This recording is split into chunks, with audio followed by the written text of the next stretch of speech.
orar, né, para nós iniciarmos esse nosso encontro de hoje, né, esse nosso estudo. E vamos aproveitar aqui o ensejo, né? A Eliane já colocou aqui um pedido de oração e vamos aproveitar já para orar pela nossa irmã Sara Mojon, né? Ela está internada e carece das nossas orações. Vamos orar por ela e também vamos pedir que Deus nos abençoe no nosso estudo, né? Eu vou pedir ao Daniel. Daniel, ore, por favor, né? Interceda pela irmã Sara e também ore pelo nosso estudo de hoje, por favor. Tá ok. Senhor Deus Pai, te agradeço por podermos estar mais uma vez reunidos aqui em sua presença, Senhor. Venho te pedir agora por esse estudo que vamos ter, Senhor, que o Senhor possa estar colocando em nossos corações aquilo que o Senhor deseja, Senhor, e que o estudo possa decorrer da melhor forma possível. Esteja também com a irmã Sara, Senhor, que está internada, que esteja lá observando de perto a sua serva e que ela possa voltar para o nosso convívio o mais rápido possível. Muito obrigado por tudo, em nome de Jesus, amém. Amém. Bom, irmãos, o nosso tema de hoje é uma pergunta, né, que nós vamos procurar aqui, na medida do possível, responder. E essa pergunta é a seguinte: por que sentimos falta uns dos outros? É uma pergunta que nos dá, assim, uma possibilidade muito grande de respostas, né? Por que nós sentimos falta uns dos outros? Porque, a depender também do nível de relacionamento que temos um com o outro, né? Isso pode também, de algum modo, influenciar nos motivos porque nós sentimos falta, né, uns dos outros. Mas, para que a gente possa diminuir aqui o nosso círculo, né, de comentários e delimitar um pouco mais o nosso estudo, nós vamos analisar isso no contexto da igreja. Por que sentimos falta uns dos outros como igreja, né? E a partir dessa pergunta nós vamos tratar aí desse tema, vamos trazer aqui uma resposta e vamos fazer algumas considerações. E o nosso texto bíblico é o texto bíblico de João, Evangelho de João, que eu peço a vocês que localizem, capítulo 19, versículos de 25 a 27. João, capítulo 19, versículos de 25 a 27. Essa pergunta, por que sentimos falta uns dos outros, ela surgiu a partir de um artigo que foi escrito e postado no site Voltemos ao Evangelho, e se os irmãos forem procurar esse artigo, ele vai falar de outras coisas que eu não vou falar aqui, né? E certamente eu vou falar de algumas coisas que vocês não vão encontrar no artigo, porque eu tomei esse artigo, assim como foi orientado, né, que poderíamos fazer assim, tomei esse artigo como um insight, né, um ponto de partida para reflexão sobre o tema. E aí, refletindo sobre esse tema, desde que foi publicado, né, esse tema para os professores, eu comecei a pensar nisso e me fazer essa pergunta, né? E tentar considerar o que na Bíblia existia de fundamentos para nós respondermos essa pergunta. Então, em uma das minhas leituras, eu localizei no livro que tem o tema O Drama do Calvário. Esse livro foi escrito por um pastor batista chamado Isaltino Gomes Coelho Filho, que nesse livro, O Drama do Calvário, quando ele fala das 7 palavras que Jesus disse na cruz, em uma dessas palavras eu identifiquei o que pode ser para nós a principal resposta dessa pergunta: por que sentimos falta uns dos outros? E esse texto de João fala exatamente disso.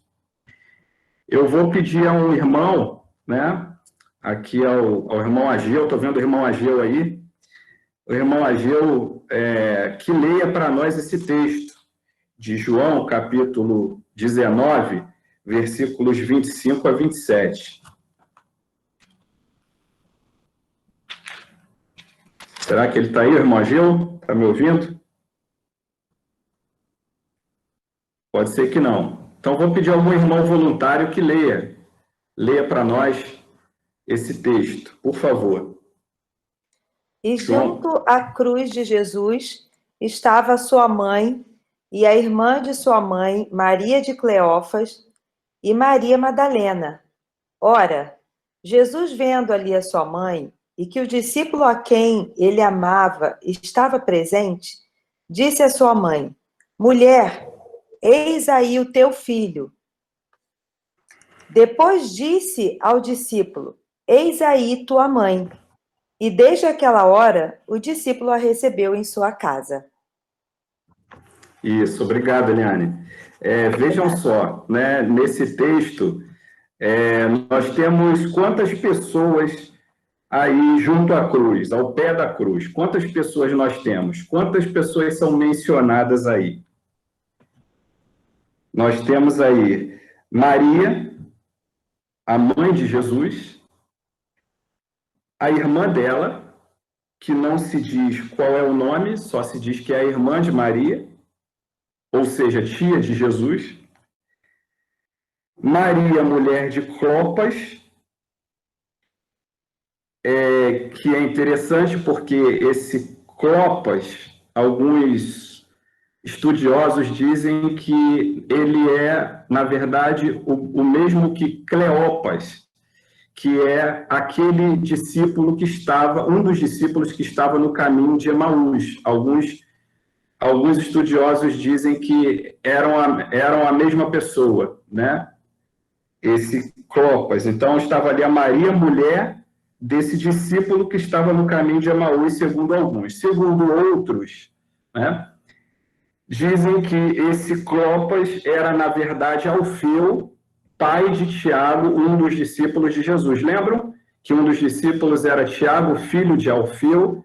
Então, alguns dizem que Alfeu era também Clopas, né? Então, esse Clopas seria pai de Tiago. Isso são estudos, né, que há aí duas posições distintas. Então, temos aí Maria, essa Maria, mãe de Clopas, e Maria Madalena, que é muito conhecida, que é aquela Maria de quem Jesus expulsou 7 demônios, né? E dizem que o nome dela é Maria Madalena, porque ela era da cidade de Magdala, que era uma cidade da região da Galileia, e por isso o nome dela é Maria Madalena. E ela foi uma dessas discípulas de quem Jesus expulsou 7 demônios. Então, nós temos aí 5 pessoas, né, ao pé da cruz. Percebam que, assim como aqui no nosso estudo, né, as mulheres são maioria. Lá também era, né? Eram 4 mulheres, né? 4 mulheres corajosas, destemidas, e um discípulo, que era o discípulo amado, né? Que é o apóstolo João. Então, ali, talvez existissem outras pessoas, mas a Bíblia não fala, não menciona esses 5, então nós vamos ficar com esses 5, né? Então, nós temos ali, ao pé da cruz, 5 pessoas simpáticas a Jesus, né? 4 mulheres e um homem, né? Pessoas corajosas que estavam ali lamentando a morte de Jesus, chorando a morte de Jesus, né? Pessoas ali simpáticas à mensagem de Jesus, à pessoa de Jesus, em contraste com uma multidão que contrariava Jesus. Agora vocês imaginem, né? 5 pessoas e ao redor, né, uma multidão de pessoas que cuspiam em Jesus, xingavam Jesus, né? Soldados ali violentíssimos que estavam prontos a surrar ou a furar Jesus, né? Como ocorreu. E e aquelas pessoas ali, chorando, né, tristes por causa da morte de Jesus. Então, essas 5 pessoas, né, simpáticas a Jesus, juntas ali, junto à cruz, ao pé da cruz, essas pessoas são um emblema da igreja. Elas são um emblema da igreja. Então, a igreja ali representa, e hoje também, né, nós podemos dizer, que representa essa comunidade minoritária que deve permanecer de pé junto à cruz, cercada por uma multidão que lhe faz oposição. Nós somos essa comunidade, né? Nós somos a comunidade que se uniu a partir da cruz, né? Que nos reunimos a partir da cruz, somos uma minoria de seguidores de Jesus, pessoas que estão cercadas de opositores, de pessoas que não seguem Jesus, e aqui nós vamos caminhando na nossa jornada nessa terra, assim, unidos por esse mesmo fundamento, né? Por esse mesmo ponto de partida que é a cruz. Então, nós vemos ali um mundo, né? Como eu falei, um mundo hostil, e a igreja ao pé da cruz. Sem cruz não há igreja, né? Sem cruz não há igreja. E aí a cruz, né, para nós, não é aquele artefato, né, como nós vemos, mas carregamos muitas vezes no peito, no anel, né, um broche, mas sim a cruz como essência da mensagem, como essência do evangelho e da vida da igreja, né? Então, sem a cruz, né, sem essa mensagem, sem essa essência, né, não existe igreja. Então, todos nós, se nós hoje estamos aqui participando dessa aula, né, conversando aqui, refletindo, é porque nós chegamos à cruz. E a partir da cruz, unidos à cruz, nós agora caminhamos juntos, né? A cruz, né, chama a nossa atenção para o Cristo crucificado, né? Interessante que o hino 574 do Inário para o Culto Cristão, um só rebanho, né? Na sua segunda estrofe diz o seguinte, que ele, Cristo, é o imã que nos atrai. Vocês lembram desse hino? Ele é o imã que nos atrai. Então, Cristo é aquele que nos atrai. A cruz nos atraiu, né? Nós passamos a sermos uma comunidade da cruz, né? Então, se nós pudéssemos já de pronto responder a essa pergunta, né? Por que sentimos falta uns dos outros, né? Nós poderíamos já resumir logo no início da aula dizendo o seguinte: nós sentimos falta uns dos outros porque nós somos uma família que nasceu na sexta-feira da paixão junto à cruz. Por isso nós sentimos falta uns dos outros, porque nós estamos ligados a esse Cristo crucificado. Nós somos como um daqueles 5 que estão lá ao pé da cruz de Jesus. Nós estamos ali também, ao pé da cruz, e nós estamos juntos, unidos, né? Um grupo pequeno, uma multidão que se opõe a Jesus, a mensagem do Evangelho, e nós estamos aí resistindo, né? Bom, mas aí eu já respondi a pergunta, né? Não tem mais graça. Mas vamos então tirar algumas lições dessa resposta, porque se nós somos essa família, né, que nasce na sexta-feira da paixão junto à cruz, nós precisamos saber, precisamos conhecer mais algumas lições preciosas a respeito disso, né? E nós vamos então olhar para aquele grupo de 5 pessoas que está ao pé da cruz, né, mencionados lá em João capítulo 19, versículos 25, 26 e 27, né? Vamos olhar para eles e vamos tirar algumas lições para nós, tá? Então, eu vou mencionar 5 lições a partir dessas 5 pessoas que estão lá ao pé da cruz, tá? Então, vamos lá. A primeira lição que a gente tira, olhando para essas 5 pessoas, para aquele quinteto, né, ao pé da cruz, é a respeito da dimensão humana do Calvário, a dimensão humana da cruz. O que quer dizer isso? Então, vamos tentar fazer um exercício, né, como se nós estivéssemos assistindo um filme a respeito da crucificação de Jesus, mas vamos tentar nos colocar como se nós fôssemos um daqueles 5, né? As mulheres como se fosse uma daquelas 4 mulheres ao pé da cruz, e os homens como se fosse o discípulo João, o apóstolo João ao pé da cruz.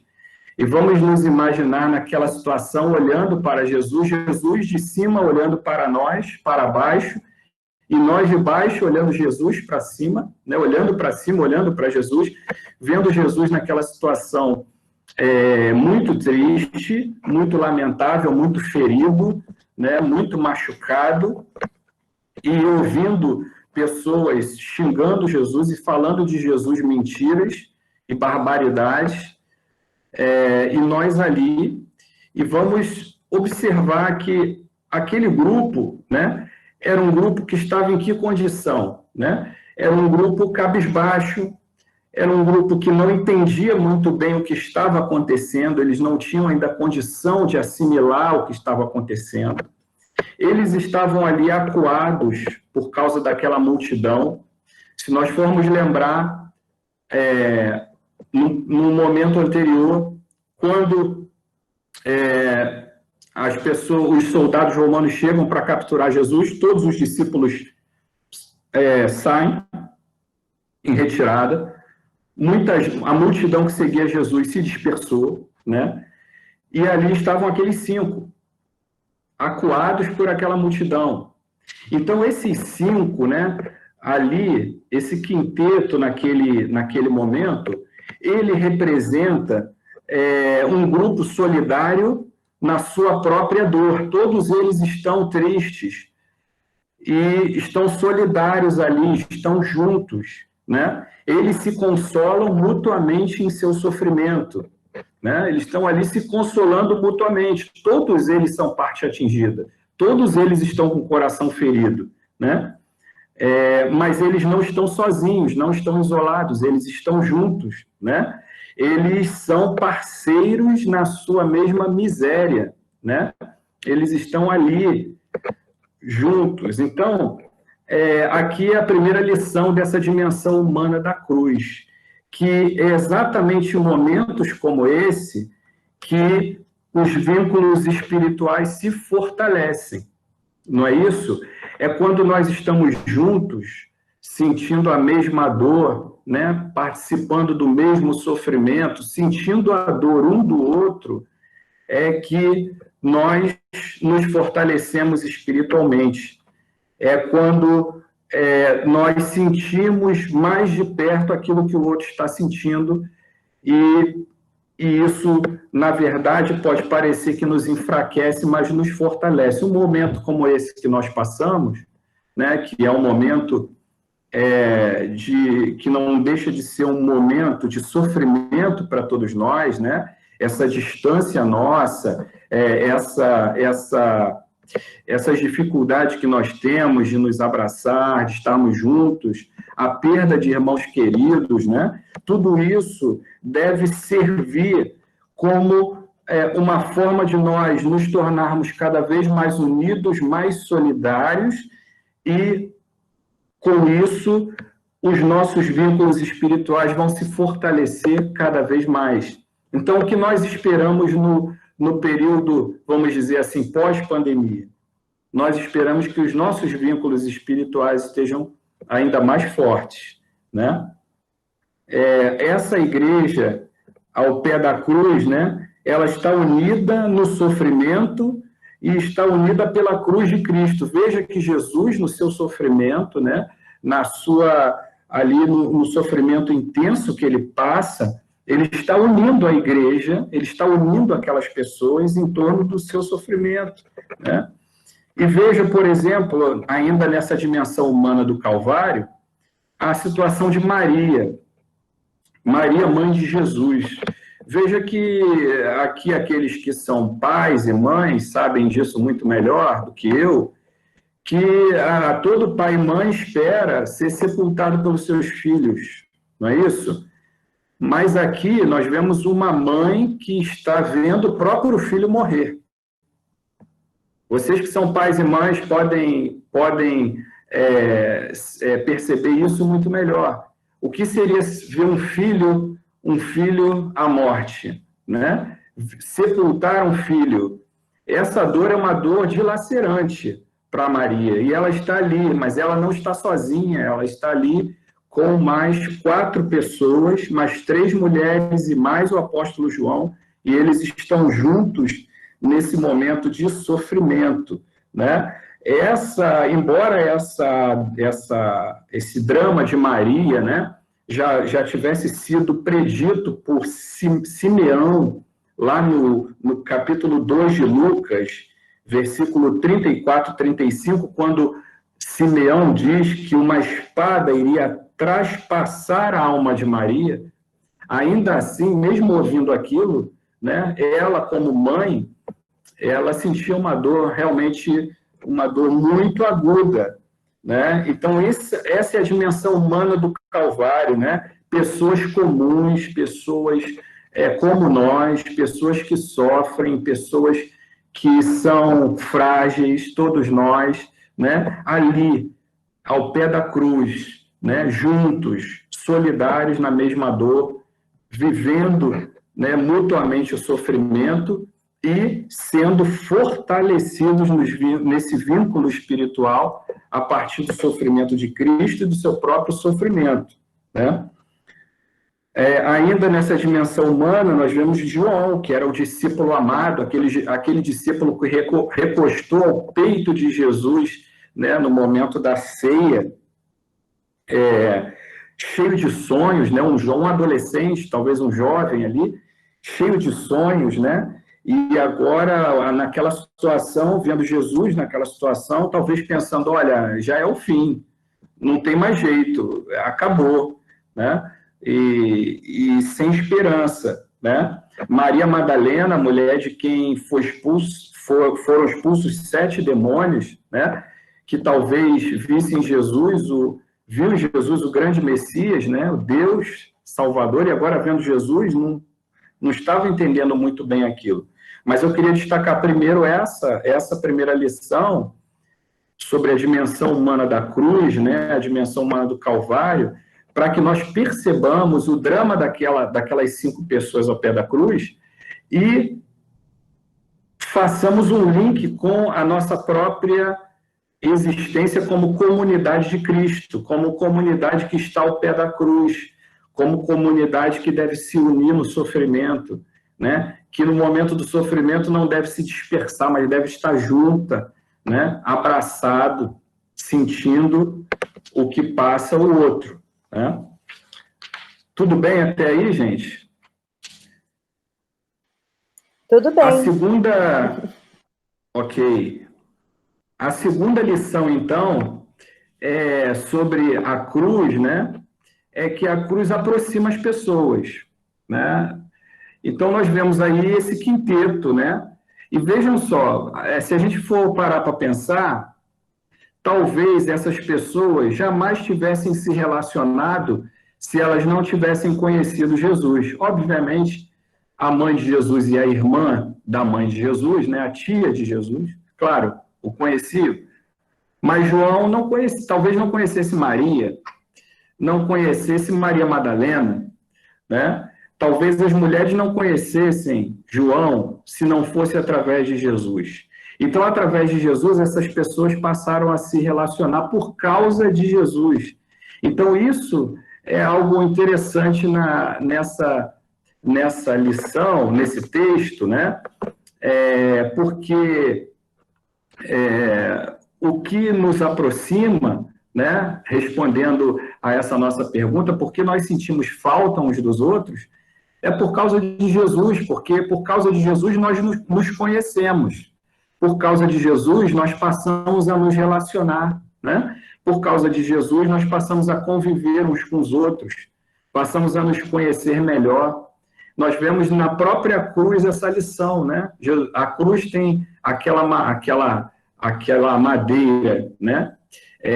Na posição vertical, né? Que simboliza exatamente o relacionamento de Deus conosco, e temos aquela madeira na posição horizontal, que significa exatamente o relacionamento com o próximo, relacionamento uns com os outros. Então, a cruz de Jesus veio fazer isso. Ela veio não só nos unir a Deus, mas veio também criar uma aproximação entre pessoas que não se conheciam, com idades diferentes, com educação diferente, com vivências diferentes, e agora todas essas pessoas, aqueles 5 e nós também, estamos juntos, né? Estamos juntos, fomos aproximados pela cruz, né?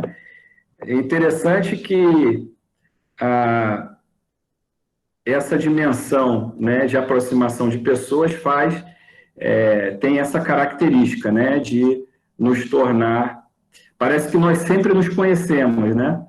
Parece que nós já nos conhecíamos há muito tempo, mas não, foi a partir da cruz. E a partir do momento em que pessoas vão conhecendo Cristo e se chegando junto à cruz, vão também se chegando junto a nós, né? Aqueles que já estão ao pé da cruz, né? Então, a terceira lição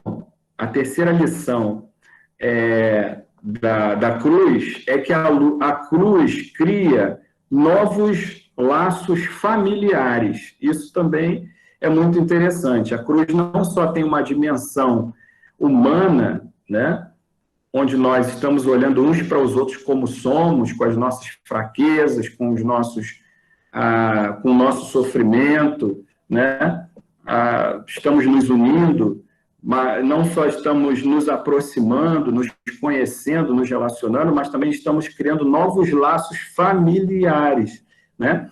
E a igreja deve ser essa comunidade tão calorosa que deve suprir a nossa ausência de família consanguínea. A igreja tem esse papel. Ou seja, aqueles solitários, né? Aqueles que vivem a vida solitária, passam a viver como família. E é interessante, se nós lermos o Salmo 68, se você puder abrir, o Salmo 68, versículo 6, fala exatamente sobre isso. Diz assim, aqui na minha versão, né? Deus faz que o solitário more em família, né? Isso é muito interessante. Aquelas pessoas que não têm família encontram na igreja esses novos laços familiares, né? Os filhos que não têm mais as suas mães encontram as suas mães na igreja. Aqueles filhos que não mais têm pais encontram seus pais na igreja. Aqueles pais que não têm filhos por perto, ou aquelas pessoas que não têm filhos, encontram ali filhos na igreja. Então, a igreja vai se tornando o lugar onde nós criamos novos laços familiares. Isso nós devemos à cruz, isso nós devemos a Cristo, e nós sentimos falta uns dos outros porque a cruz proporcionou isso a nós vermos na igreja esse ambiente familiar, né? Onde temos ali segurança, né? Aquela segurança de um relacionamento em família, né? Nós passamos a ficar interligados. Bom, a quarta lição da cruz é que a cruz cria para nós novas fronteiras de responsabilidade.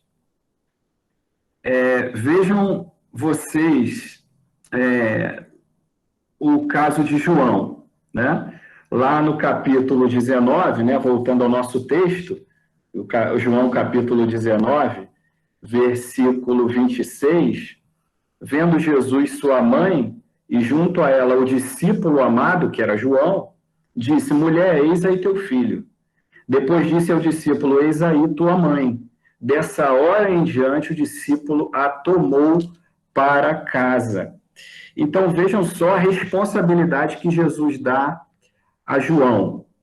A responsabilidade de receber na sua casa a sua própria mãe, né? A mãe de Jesus, Maria. Veja que é bem provável, né? Os estudiosos dizem que é muito provável, né? Que José já teria falecido nessa ocasião, né? E o responsável pelos cuidados com Maria seria o seu filho mais velho. E quem era o filho mais velho de Maria? Era o próprio Jesus, aquele que estava sendo levado ali à morte. E lembrando que os outros filhos de Maria não abraçaram a causa de Jesus inicialmente, né? Eles eram contrários a Jesus. A única pessoa da família que apoiava Jesus era Maria nessa ocasião. Então, nós temos ali uma perspectiva muito difícil para Maria, né? O fato do filho mais velho, que era responsável por suprir as suas necessidades de sobrevivência econômica, né? Esse filho está ali à morte, né? Os outros filhos faziam oposição a essa causa do evangelho, né? Aquela sociedade era uma sociedade, né, fundamentada na figura masculina, né, o que quer dizer que, de algum modo, Maria não teria poucas perspectivas de sobrevivência naquela sociedade se ela permanecesse sem amparo.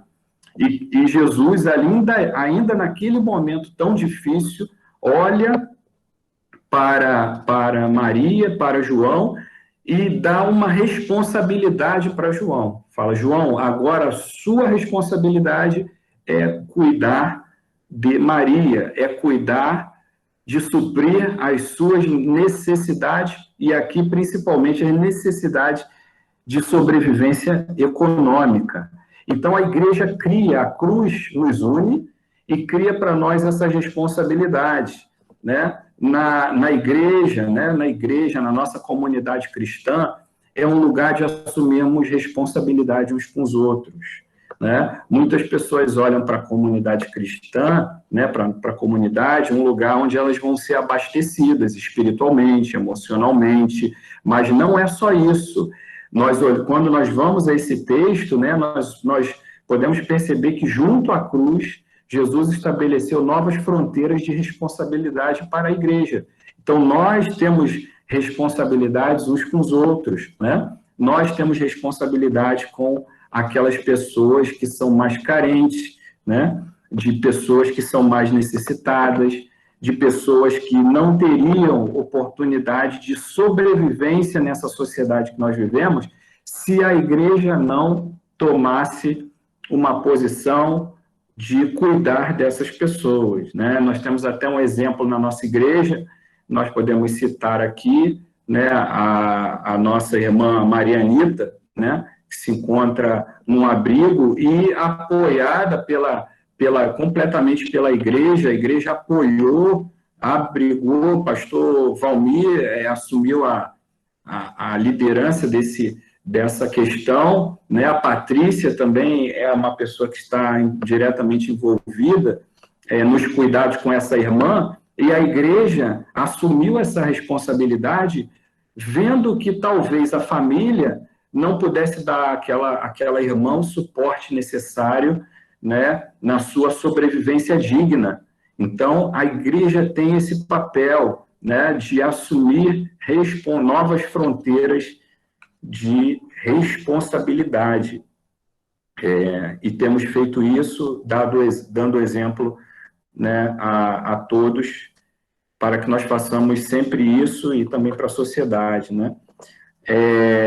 E, por fim, irmãos, a cruz também cria, né, oportunidades de ajudar e de ser ajudado, né?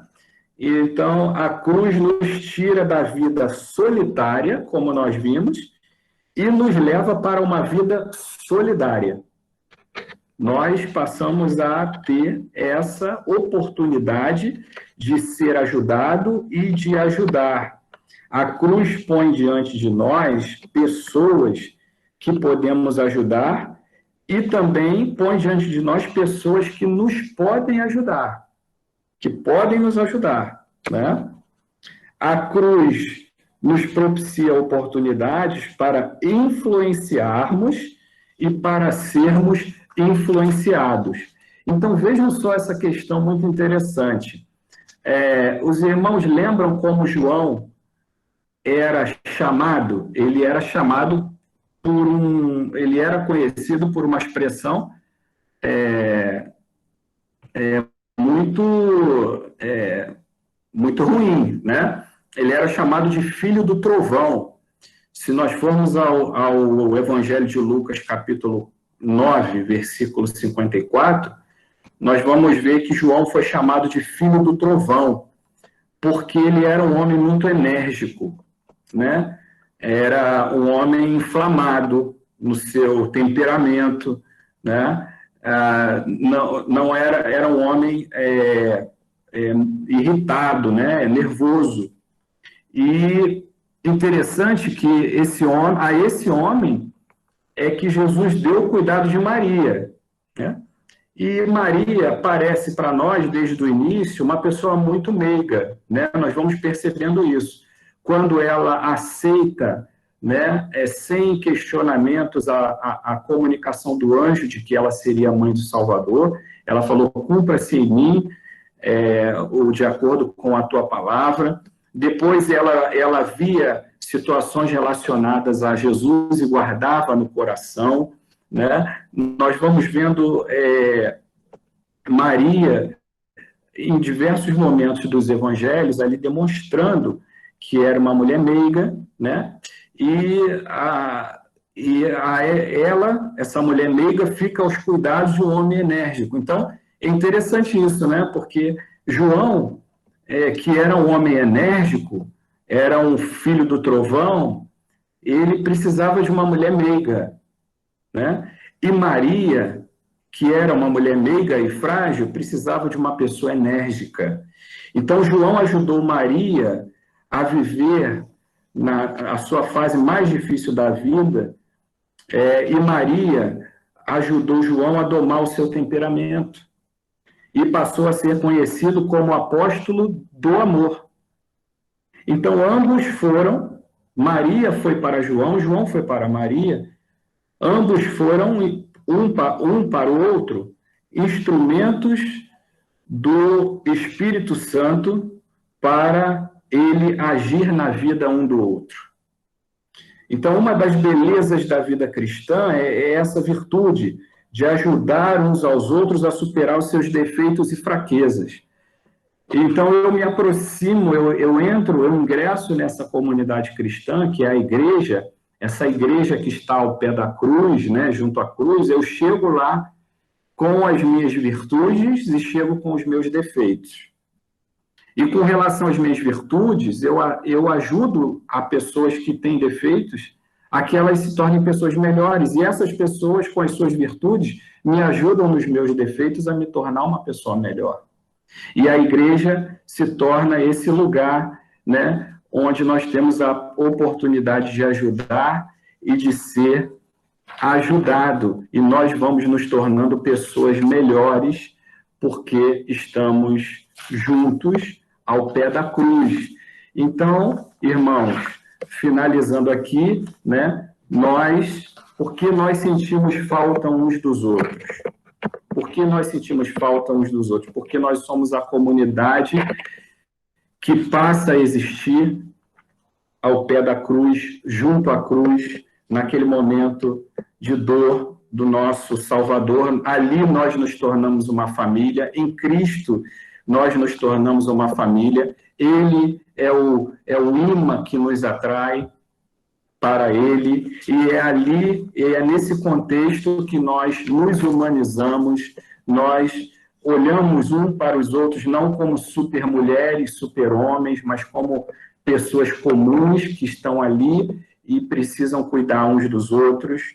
nós nos aproximamos uns dos outros, passamos a nos relacionar, criamos novos laços familiares, né? Criamos novas fronteiras de responsabilidade e criamos oportunidade de ajudar e de ser ajudados uns pelos outros. Então, essa é a lição que eu trago para os irmãos, essa resposta, né, a respeito de por que sentimos falta uns dos outros. E eu abro agora para que os irmãos possam fazer as suas perguntas, fazer as suas considerações a respeito daquilo que nós falamos, tanto no sentido de complementar aquilo que foi dito, e também de fazer perguntas, ok? Então, a palavra está com vocês.